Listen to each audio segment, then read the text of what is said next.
So thanks everyone for joining. As Elle mentioned, this is our latest edition of our participatory research theme kind of monthly meetings.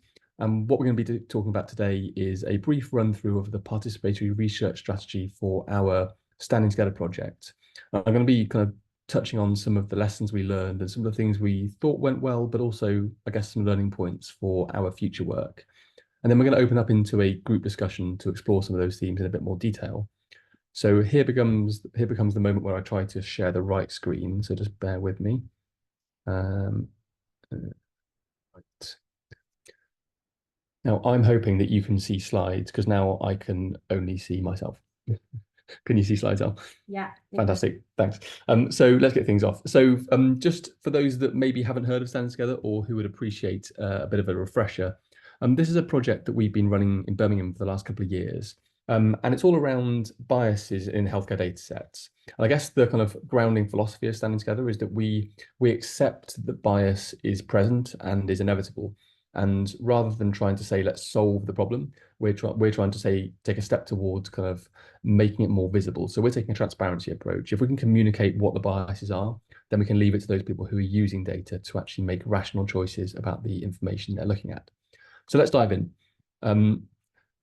I hopefully don't need to convince anyone on the call that now is a really exciting time to be working in healthcare AI with multiple studies over the last few years highlighting its just incredible potential to perform amazing tasks in healthcare. So this piece of work led by one of our colleagues, Dr. Liu and colleagues, back in 2019, wow, it's a long time ago, showed for the first time in the world that through a meta-analysis and systematic review, these AI health technologies had the potential to match and even in some cases surpass the performance of specialist clinicians in certain tasks. And obviously a lot happens in 5 years. Only in the last few months, we've had Google DeepMind release its latest medical themed large language models, Gemini, MedGemini, so showing this incredible potential for multimodal data analysis. So not just thinking about healthcare interactions with large language models as simple text-based prompts, but also looking at video, audio, those sort of things. And there's increasing rollout of these technologies into healthcare services. So I flag this example of the MIA technology, a breast cancer screening algorithm, which is able to sit at various different points in the mammography screening pathway to either add an additional safety layer, helping spot any missed cancers, or even potentially to act as one of the two readers, freeing up clinicians to look at different scans. And just again, to exemplify just the sheer number of technologies in this space, I put this slide together only a few weeks ago and it's already out of date. So I think the number's now more like 900 AI health technologies registered with the US FDA, just showing just the incredible proliferation of these technologies and the sheer number that are now available on the market for use. But going back to Dr. Liu's paper from 2019, that whilst the headline finding that was picked up by the paper was its incredible ability to match clinical performance, that really the important finding of this study was that there were very few research articles that presented external validated results, and that many showed very poor reporting, and that there was limited ability to actually interpret the information within the systematic review. So kind of putting that all together, the evidence that we had to support the use of these technologies just wasn't there. And this isn't just a theoretical problem. There's a worryingly an increasing evidence base that these biases or these problems in reporting actually underpin a much bigger problem, that we're starting to see algorithmic bias in technologies actually play through to real patient harm and real misery, which is obviously a big cause for concern. Now, I guess I just want to take a big step back and say that Standing Together is focusing on one very small part of the pathway, but we recognize that algorithmic bias and problems with algorithms more generally, their limitations can arise at any stage throughout the project lifecycle. So all the way through from the kind of clinical problems that you try and tackle on the one side, where we allocate research funding and where we actually kind of focus our development efforts. Obviously, yes, data is a really big part of it, and that's what Standing Together is trying to tackle. But also the way we define outcomes. So whether or not we've got the right patient-reported measures in place, or if we're using kind of more kind of cold heuristics, things like 30-day mortality, which might not be meaningful when it comes to patient opinion. Then there's the kind of nuts and bolts of how you actually develop algorithms and the technical build when you're making choices about which modeling technique and how you appraise. And then once you have a mature technology in use, how you then monitor it in deployment. So how you ensure that you have adequate safety monitoring to pick up any unforeseen consequences, any biases or problems with the algorithm, or even changes in performance over time that happen as a result of data distribution shifts. But what we've really focused on for Standing Together is around the data collection. So how do we improve the data sets that we use to develop AI health technologies? And to actually tackle this, we, as I said at the start, have acknowledged basically that data set bias is probably inevitable. And so our task was to encourage transparent reporting of those biases. So we have produced this set of international consensus recommendations to talk about how you can transparently communicate the composition of your data set, so who's represented, but also any decisions that were made and how they were taken, and critically any limitations as a result of the composition or decisions taken, so that those people who are using healthcare data for modeling purposes can account for those when they're making choices. And we work with a large number of organizations around the globe to make sure that these recommendations are not just UK focused, but they have international applicability. But this isn't really meant to be a talk on Standing Together. It's meant to be a talk on participatory research. So I'm not going to say an awful lot more about Standing Together, apart from to say that we use multiple methods. So a reviews of dataset documentation, a scoping survey and literature review, followed by a Delphi consensus study and interviews with stakeholders to pull an awful lot of threads together to make sure that our recommendations are grounded in evidence and best practice. But a real important cross-cutting theme for us was patient and public voice, public participation in our research. If you'd like to learn more about Standing Together generally or to read the recommendations, you can either scan this QR code or you can visit our website and we'll drop a link to that in the chat. But I'm going to move on now to talk about the participatory side of things, which is the main purpose of what we're here for today. So look, as I mentioned, patients and the public were really important to us. We were dealing with some very thorny issues in Standing Together. Now, Standing Together was initially funded by the Health Foundation and the NHS AI Lab, and it was part of a call to improve issues around racial and ethnic biases within healthcare AI. But we very quickly realized that that's just one kind of angle of looking at bias, and actually that there are multiple axes in society that can interact with kind of us and lead to algorithmic bias. It's not just about race and ethnicity, but also other protected characteristics like sex, gender, age, disability status, pregnancy, etc. But also some biological factors that would traditionally perhaps be thought of as comorbidities. So, presence of certain diseases, etc., and how we define diseases in different communities. So quite quickly, what was initially thought of as a small topic became a very, very broad one. And we needed the views of members of the public to keep us grounded and to help us have legitimacy when we're dealing with these difficult topics. So we took a kind of multi-stranded approach to our patient and public involvement strategy. We initially recruited 3 patient and public co-investigators. So these were co-applicants on the grant, and they also had a really important role throughout the delivery of the project to work with us to deliver our work packages, so actually conducting research and meeting with us regularly at different times. They attended our consensus meeting to help lead the discussion in a way that was meaningful to patients and the public. And they also kept us accountable. So we only met our wider PPI group once a quarter. And so the more regular touch points with our co-investigators meant that we had more accountability to them.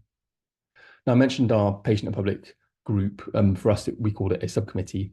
So this was variably between 12 and 14 people. A few people came in and a few people left throughout the project. And this was a less frequent touch point, but still very important. So the way we interact with this group was through quarterly meetings and then through sporadic email and social media contact. But the really important task for this group was to really get into the long grass of some complex issues. So I mentioned considerations of race, ethnicity, sex, gender, etc. Well, this was the group that we went to discuss these really complex issues. I'll talk a little bit more about that group and its composition in a couple of slides' time. But then we also had a wider public engagement strategy. So this was to seek international perspectives, but also to disseminate our research findings, recognizing that there's a really important role for us as researchers to tell the public what we're doing, just as well to include them in our research. We're publicly funded through taxpayers' money, and so we have to have accountability to the general public. Okay, so in terms of how we recruited our PPI subcommittee members, now I don't think we did this perfectly, to be honest, but I'm going to tell you exactly what we did, and perhaps we can pick up any critiques in the discussion afterwards.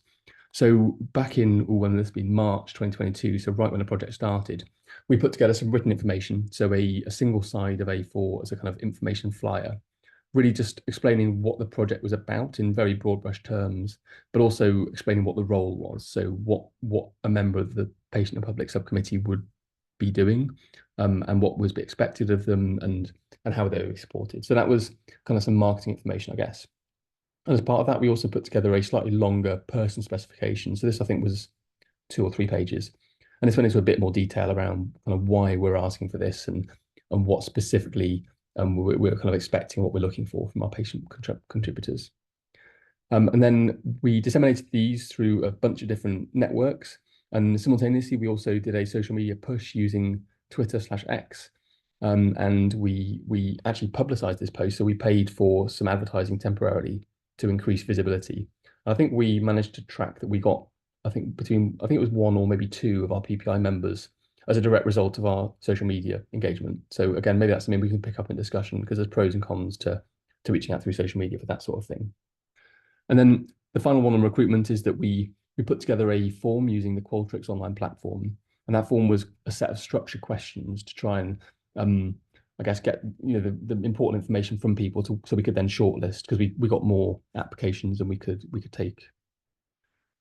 In terms of the actual onboarding, in terms of the actual strategy throughout the project, let me start again. We went through several stages. So initially we had an onboarding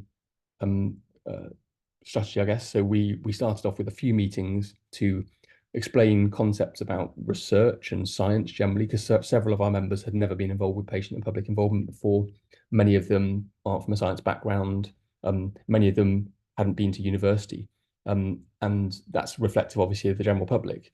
So we needed to really start from scratch and explain who we are, what we're doing, why this matters, because perhaps the concept of a research study is something that people don't really have much experience of.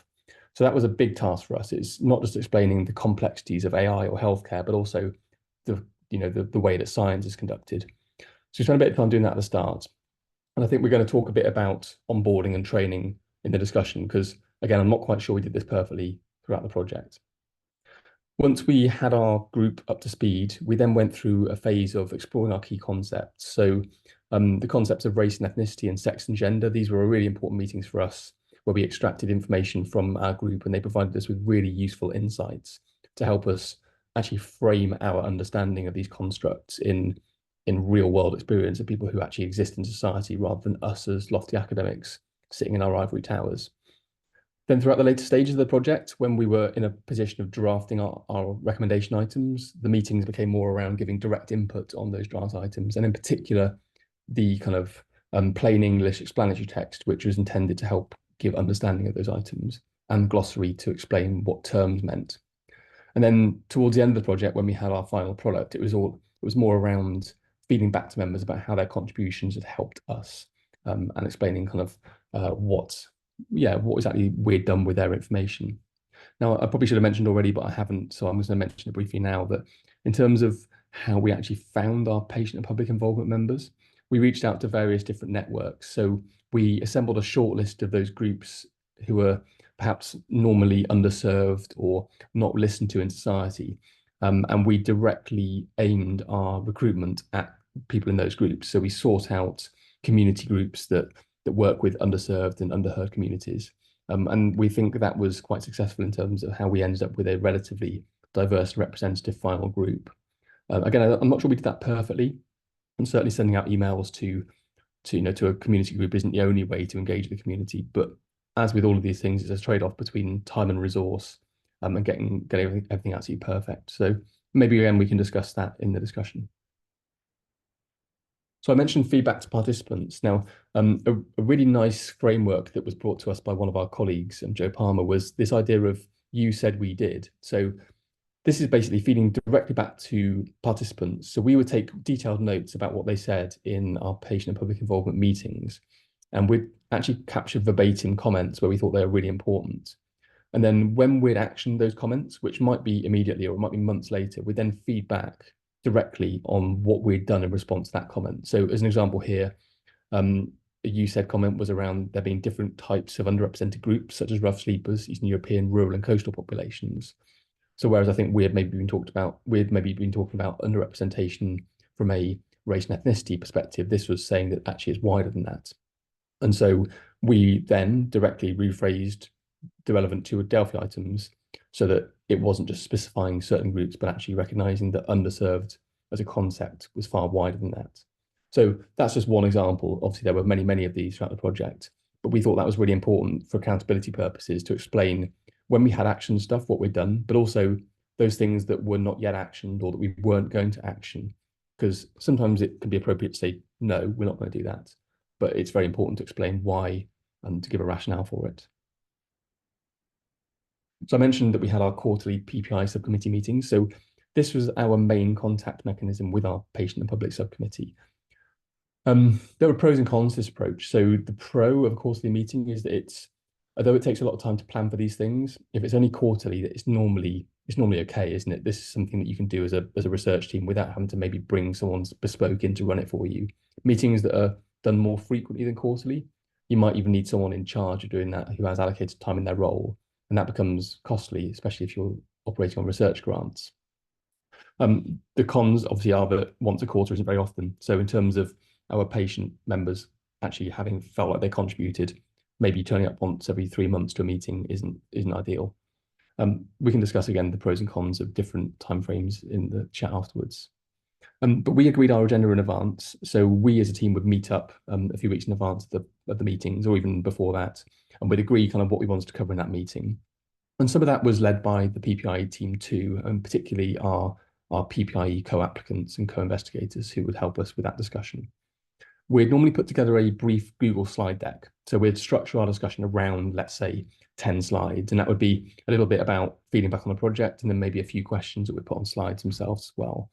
And sometimes we use things like Miro boards or Google Jamboards when we wanted to collect information from our participants too. So we used a few different online techniques for that. We normally use Zoom meetings and we would normally screen share those slides. And whilst we would record them, we would only use that recording for note keeping. So we didn't use it as a qualitative research method or anything like that. So we didn't retain kind of detailed transcripts or the actual recordings. We would use it to make notes afterwards so that we didn't have to be sitting there scribbling down, but we could instead do that afterwards. And then once the recordings have been used, we'd remove them. And then we'd circulate detailed minutes after the meeting and then discuss those offline.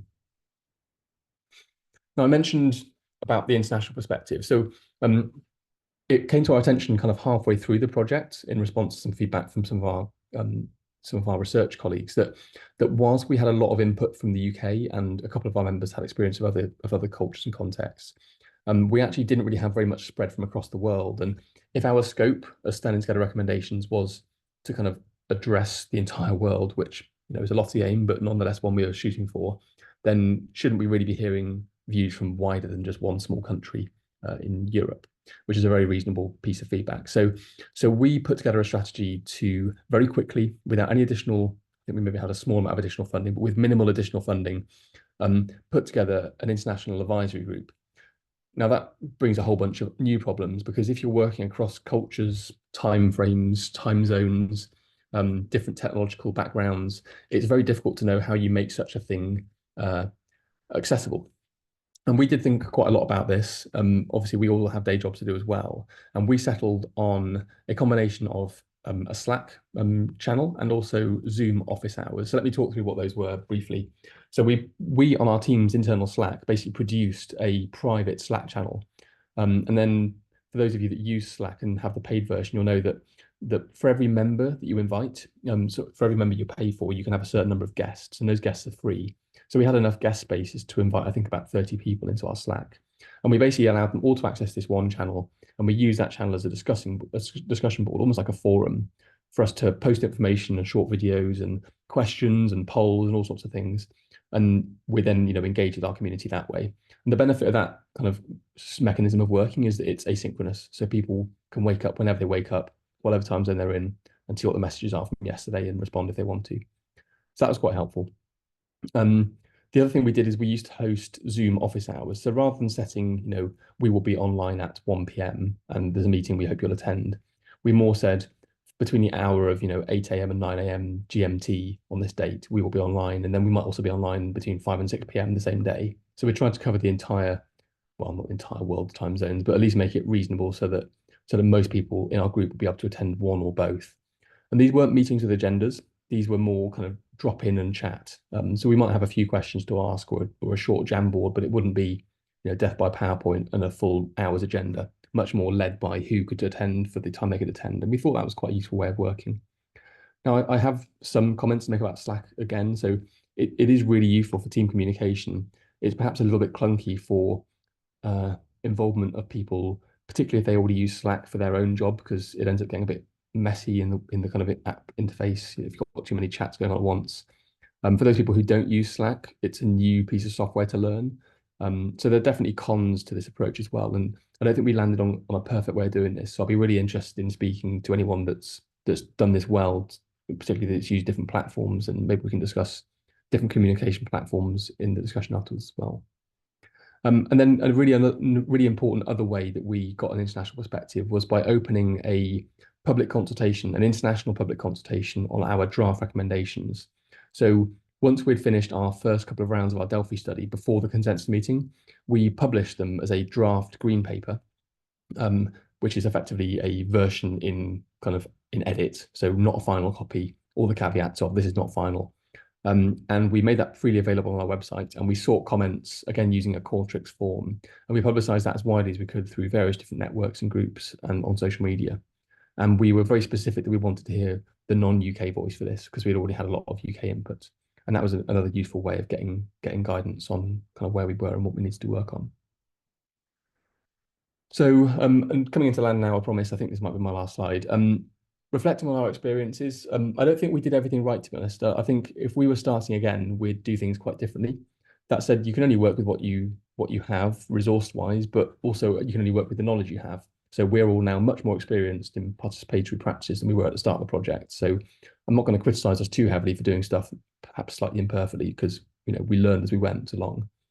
I think some really important pieces of reflection to pick out for me were onboarding. So I know Al's going to lead a structured conversation about this in a second, but there's that question of whether it's worth a time commitment. So you're talking about a lot of meetings, potentially a lot of very expensive meetings if you're paying your participants, and these might be precious meetings. Maybe you only have a few scheduled in. So any time spent doing onboarding in person, led by researchers, is using up time that you could be doing your research in. But equally, asking people to complete online education platforms, perhaps not very engaging. So there's all those considerations. I think it's really important to think about what the function of the PPIE group is. So are you looking for patients in the public to be co-investigators with you? Are you looking to co-create whatever research you're doing? In which case you need to bring them up to speed, because in order to have a conversation with you at the same level, they need to understand what they're working on. But actually, if what you're after is more about kind of almost like market research, you want to scope the opinions of members of the public, well, there's an argument there that doing too much education might mean that you're convincing people of a position, or you're moving them away from being representative of the public. So I think it's really important to think about what actually you need from this participation, and maybe not to just think that there's one way of doing PPIE, but there might be multiple different strands in your strategy at different times in your project. There's an argument for having co-investigators for a bit, but also to go out to people who are completely fresh to see if those ideas still stick in the wider community. And then on resourcing, so being inclusive takes time. Putting slide decks together which use kind of plain English language can be really difficult. We love jargon as researchers. It's a very easy way to communicate. We can use a complex scientific term, and that says a lot in one short word. But if that jargon is not interpretable, you've got to think about a clear way of describing this very complex concept. Well, not only can that sometimes point towards problems because you realize you don't understand it as well as you thought you did when you tried to explain it simply. Well, actually, just explaining stuff simply means you quickly realize you've got to go back to first principles, and that can take a lot of time to get through. So just think about that resourcing side of things. Well, I put down payments, expenses, and authorship on this. So how do you recognize the contributions of people? If you're asking members of the public to give up their free time, then you probably ought to pay them. You certainly ought to cover their expenses if they have any for attending in-person meetings or even online meetings. But how do you do that? There's obviously NHR guidance on the payment rates and the best practices there, but they're not mandatory. and different funders might have different approaches. And we do recognise that research funding is tight, so it's not always possible to do exactly what we're asked to do. And then authorship. So if people contribute significantly to your research, you put them down as authors. There's certainly an argument that they should be. And if not, then at least acknowledged on papers personally of giving that opportunity. And then last thing from me, I guess, before coming into land is around how do you maintain momentum? So it's all well and good putting together a participatory group and booking in some meetings and feeling all excited about it. But then when you're 6 months or a year into your project and you've maybe got what you needed out of the group, well, what then? You know, you brought some people along with you on this journey. What next? How do you continue to discuss with these people? What's the future for this group? So I think it's really important to have a strategy, not just for the setup and the first questions you want to ask, but also plan it out, you know, all the way through your project, and then think about what you do with those people afterwards, because they've been colleagues that you've been working with for years, and it's really important that they have closure at the end of a project, and whatever that might look like. So I'm going to stop talking now and stop sharing. Thanks all for your attention. I hope that's been in some way useful and has spurned some ideas. I'm really happy to pick up on some of those complex, difficult questions in the chat. Thanks, Joe. I'm quite astounded by how that actually seeing and hearing the project that we've done and the PPI aspect of it in that way makes it sound like that was the whole project.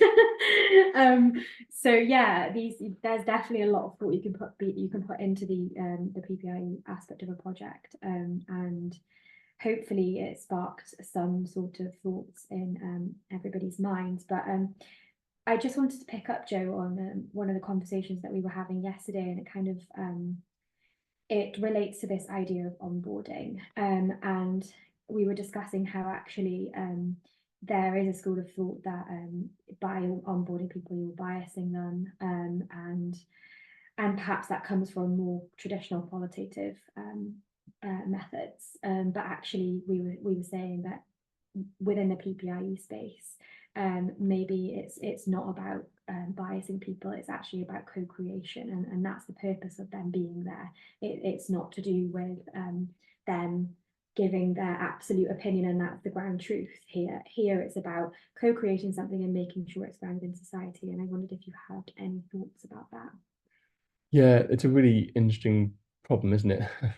I think that point around co-creation is critical, really. So what is the purpose of speaking to these people? Are you trying to understand what the general public thinks about a concept, in which case probably you need to speak to members of the public, and maybe you need to do a survey on the street sort of thing.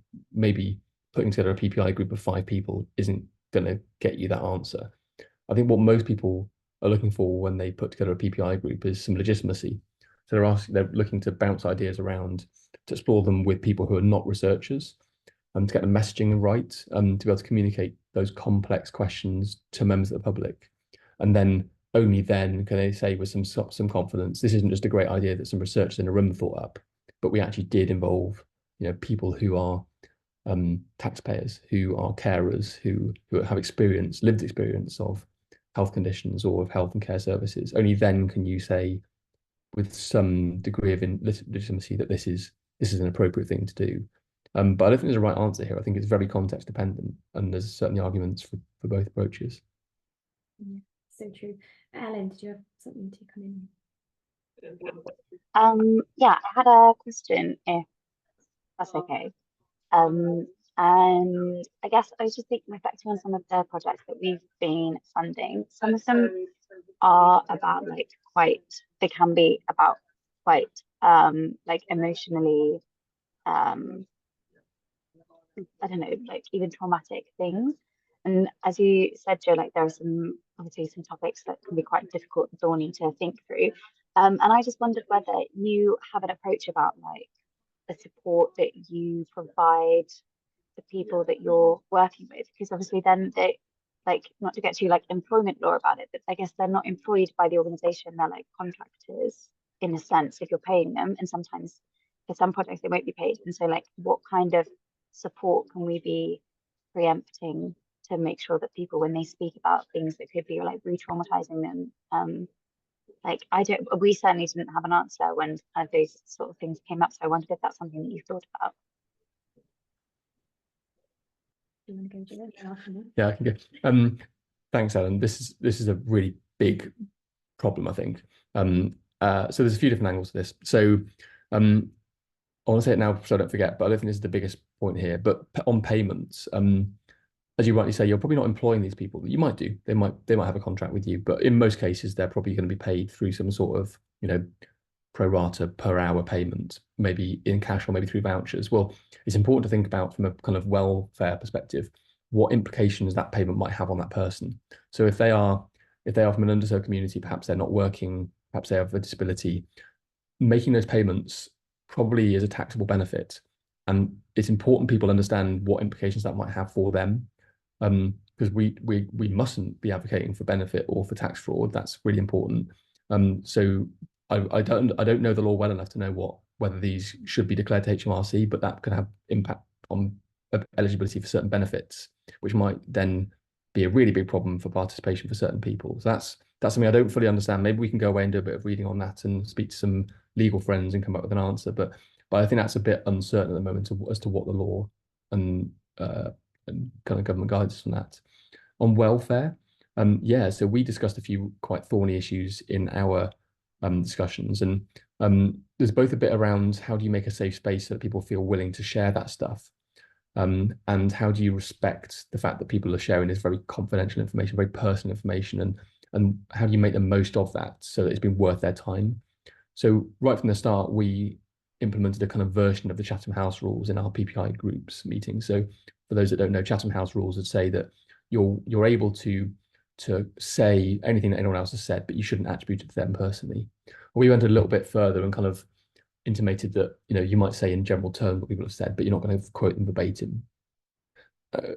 I think in reality it was unlikely that was ever going to be a problem for our group because it was quite a small, close-knit group. But I think there's certainly value in setting out what the expectations are on that sort of thing, so that you don't have exploitation of people, basically slagging each other off from social media platforms or something. Unlikely to happen, but I guess just think it through, because if you are dealing with complex conflict-ridden or controversial positions, maybe you might get more disagreements. And then in terms of making it worthwhile, I mentioned about, you said we did. Well, we really did value when people shared with us stuff that was personal, and we made a real effort to then feed back to them directly on that.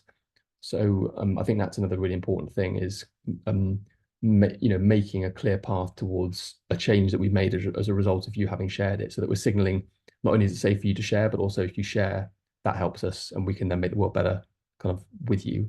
But Elle, any other comments on that? Yeah, I think the only other thing I would add was that we made it really clear throughout the whole process that we almost had like an open door policy, and our project manager was available and made it very clear that she was happy to have calls with people, meet with people, get feedback on, via email, any way that was appropriate for that person. And if they ever felt uncomfortable, we really tried to encourage them to reach out to us and to let us know. So that was the only other thing. But we're not trained counsellors and all of that, and it is a real risk that through the research you can cause harm and distress to people, and I guess it's just about being mindful of that and acting when appropriate. I hope that answers your question, Ellen. So Anna, do you want to come in with a question? I did, and I also want to come back on just the point about payment, but I know that Lizzie also posted in the chat, so I don't want to go ahead of someone. No, Anna, you go for it. I guess on the payment thing, I think Nina's put some guidance that NIHR have, so I would say that. But then another thing that we have done is give people vouchers, so like a 1 for all voucher or one of Love to Shop, and that they can use a variety of different retailers, and then it's not a payment as such, but it's recognition of their time. As well, I think on the thing around like welfare, that's something that we've really struggled with too in the project that I work on, and we are lucky that we partner with a charity who have trained counsellors, so there is always someone on meetings who has that hat on and is able to be a point of contact if someone is distressed. But I guess what we've struggled with a little bit is sometimes when people are really actively in that space of going through something really troubling, like they may not always be in the best frame of reference to give that input, but at the same time, we've been really challenged by like, well, then do we need to, like, so for example, I work in mental health, and some charities say you should have a cutoff of someone who has to be symptom free for at least like 18 months. And that feels then exclusionary to someone who actually they're never going to meet that criteria for being symptom free. So we've kind of been, not that I have answers, but we've just been kind of struggling to navigate that. I suppose my question for you both, I think it's really great that you had the different levels. You had your co-investigators and then the committee. And I was wondering if there was any times where there was a lack of consensus between those groups or other channels that you used, and then how you kind of managed that in terms of making sure that like those voices were heard, but when one group is saying one thing and another group is saying something completely different. So yeah, whether that happened and how that was negotiated, I'd be interested to hear.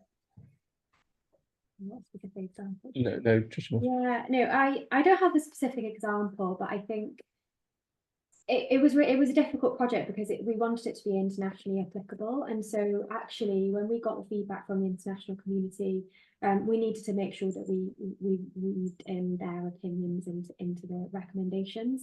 But from like the actual co-investigators and the wider committee, they were able to communicate. They were always part of the same group and always interacting. And actually the people that were on our committee, they acted as like the bridge between the working group and the PPIE committee. So that kind of allowed us to have a bit more synergy between those groups, because there's actually 3 groups here. There's the PPIE committee, the working group, and then the international group. And we were trying to kind of like navigate everybody's opinions.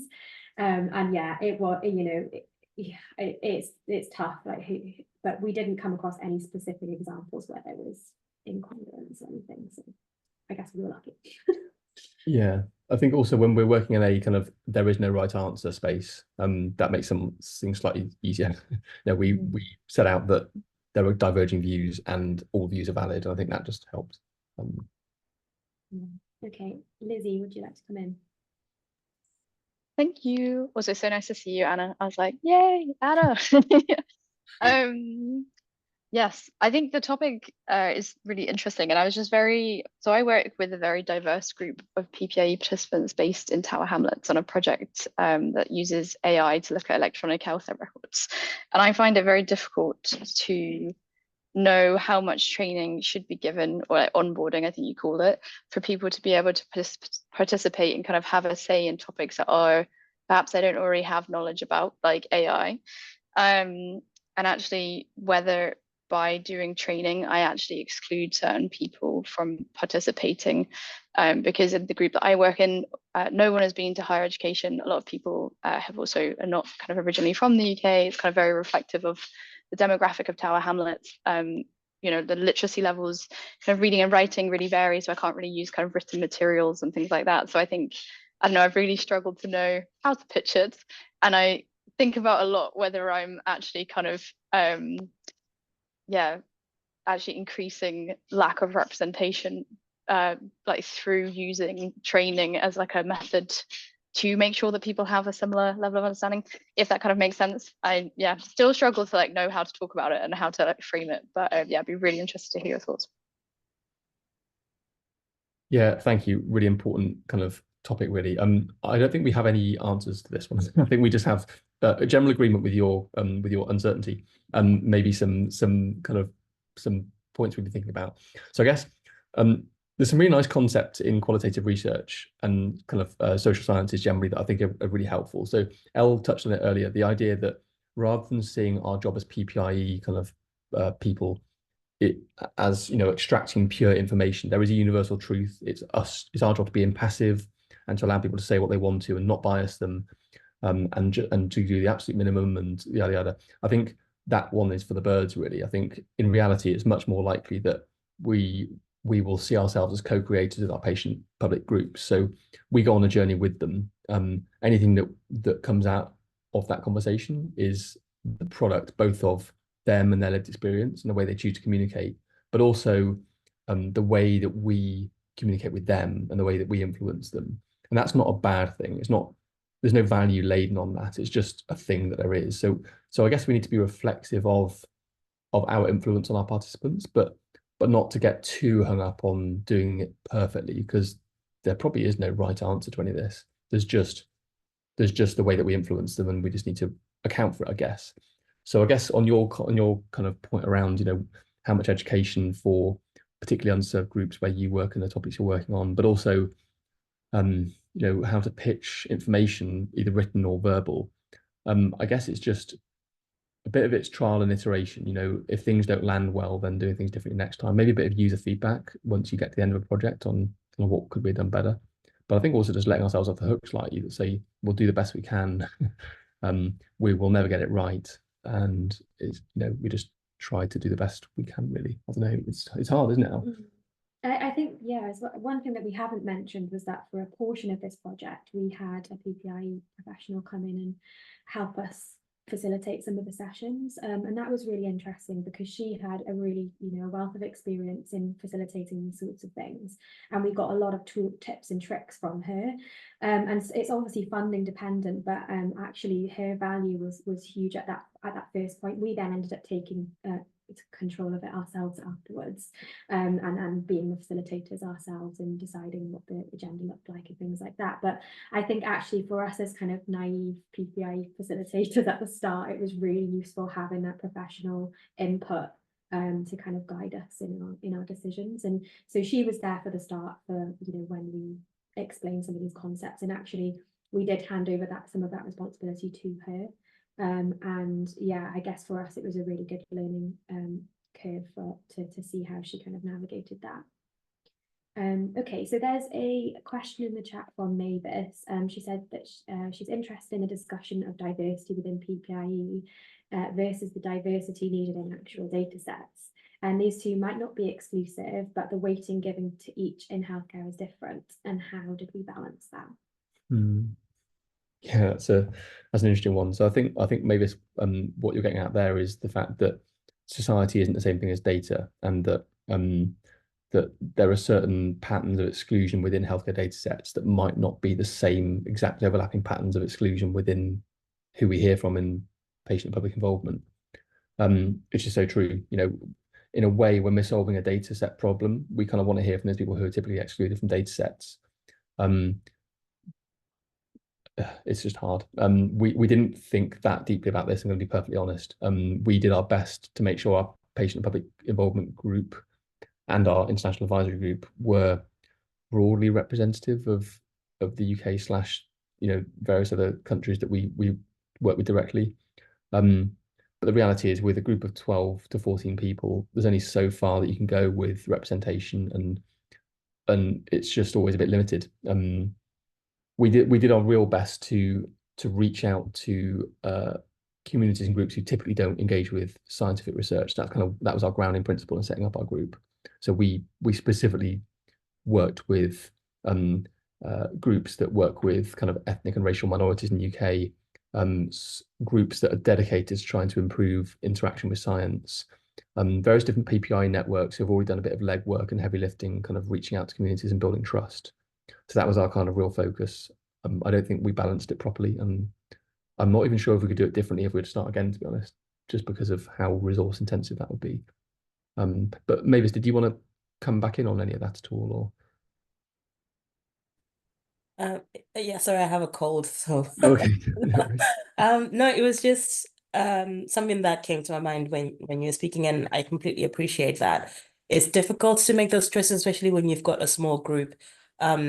And I don't think there is a right or wrong way to go about it. It was more just a reflection on the choices that we have to make, right, when we're choosing PPI groups. Is it PPI for the sake of PPI? Is it PPI with an kind of agenda to reduce particular discriminatory practices that we see in healthcare, which may or may not be reflected in the data?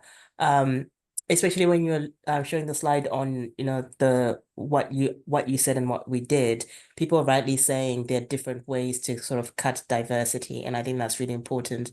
And being able to know how they overlap and when it becomes important. I think if it's, strictly biological and health, however that will be defined, how much of that needs information about someone's social housing. I think you can argue that it does. But then there are also biases that come with that. So yeah, I think it's difficult, and I just wanted to know how you have been thinking about it. So thanks for your honesty on that. No worries. Thanks, Mavis, and thanks for that challenge. I mean, just quickly, one thing that we did that I maybe didn't mention is that we aimed to over recruit to our patient public groups. We aimed to have more people than we could possibly take. And then we asked basically for expressions of interest, but with a few reflective questions about, upbringing and social environment and that sort of thing, so that we could try and make sure that people had a range of different life experiences. And we specifically wanted people with lived experience of healthcare inequalities. That was our kind of grounding principle at the start of this. So that's kind of what we asked them to reflect on. But let me come up on it. Yeah, I think it's just a really good point that we actually we came across during the project itself as well, because we had to talk about concepts like what leads to health inequity, but actually the list is like, it can be infinitely long, and we had lots of discussions about, well, which ones do we even mention, because the ones that we choose to mention are impacted by our own experiences and what we see the priorities being, and I guess the same applies to the PPIE space, that actually you as researchers, you have your own agenda and you have your own priorities, and that will influence then who you perceive to be the people who you need in the room. So yeah, and like I think the point is that there is not, you are right, Mavis, there is not a right way to do this, but I think just being aware that that's a thing, and that you by choosing that group, you are influencing what the group will say before you're even in the room. So yeah, really interesting, quite meta discussion point there. I think we had a question from Matt a bit further back. Yes. So Matt says, thanks for honesty and detail and presentation. Really interested to see the original PPI plans and how and why you do it differently. Shall I set out the original PPI plan, which is not an awful lot, it's not massively different to what we did in the end, but the original PPI plan was, I think, 2 patient co-investigators, a PPI quarterly meeting, and I think that was it. So Matt, was there any other further comments on? No, I mean, I presume you're going to, or hopefully you'll write all this up, because it's a fantastic case study about how you've had to adapt it, and just like you said we did, understanding the rationale for the extra complexity and nuance that you've put into this, which I like I say, I'm really impressed by, but it's important, when you come to do costings for PPI on a bid, because if you start off with and say, oh, well, yeah, we'll just do some quarterly meetings, and, obviously with clear purpose, but then to think, hold on, we might need to do an international survey, and just even provide an example costings of that, so that the funders know, actually, this isn't just being done tokenistically, and it requires real resource and effort. Yeah, definitely. Yeah, I think that would be a big reflection of mine, actually, is that if you want to do this kind of thing well, it's so resource intensive, and we really could have had a team member solely focused on this, and that could have been their job. And that might have made us feel like we were doing a better job, and that we were being held more accountable, and blah blah blah. And so yeah, it's really worth thinking about creatively from the start. How can we make this more worthwhile, but actually, like, what's that going to cost us as the team? Because we did get to the point where when we were running our own sessions, we were like, oh no, we're going to have to think of something to do with them now, because this meeting's coming up, but we had so many other things to be dealing with from the actual project delivery that it felt really rushed, and that's not how we wanted it to be. So I think, yeah, being really upfront about and kind of over-egging how much it's going to be, you won't be over-egging it. Yeah. It's time and resource intensive. I mean, one comment I frequently have when I'm reviewing grant applications is around the costings of PPIE, because it's so common that I see just completely inadequate costings. And the NIHR in particular are very clear on their guidance that, I mean, I think for the doctoral research fellowships, they even set out kind of what an estimated cost might be. It's something like 10% of the cost of the project, maybe. And I think that's not unreasonable. You know, when you factor in travel times to in-person meetings, £25 an hour plus pre-reading for 10, 15 people for a meeting, you can run into the thousands for each meeting. So over a 3 or 4 year project, you know, you might be looking at multiple tens or even hundreds of thousands of pounds just on participation, which is fine. You know, the NIHR and other funders are increasingly willing to pay for this sort of stuff. And I think researchers seem to be worried about putting that kind of cost in. But if it's well argued, if it's clearly an important part of the project, it makes the whole thing hang together so nicely. And it's so great when I read a grant application, which isn't just saying we're going to do some PPI meetings, but instead says, here's how we're going to embed the patient voice throughout. And yes, there might be meetings, but there's also a strategy for, you know, inputting directly. Yeah. Matt, any further comments or want to come back in? I think the point about having a dedicated PPI person, because it is specialist skills. I mean, I'm lucky I work with Mind Tech, and they've got Becky Woodcock, who's fantastic, but she needs I think she's trying to get an assistant funded now, because there's obviously the facilitation, and then there's all the administration side to it. And I mean, universities are not the fastest payers anyway, so you don't want that to fall off the spoon, because sometimes these people are, and I include myself in that, are really dependent on getting those vouchers just to keep going. Yeah, that's a really good point, Matt.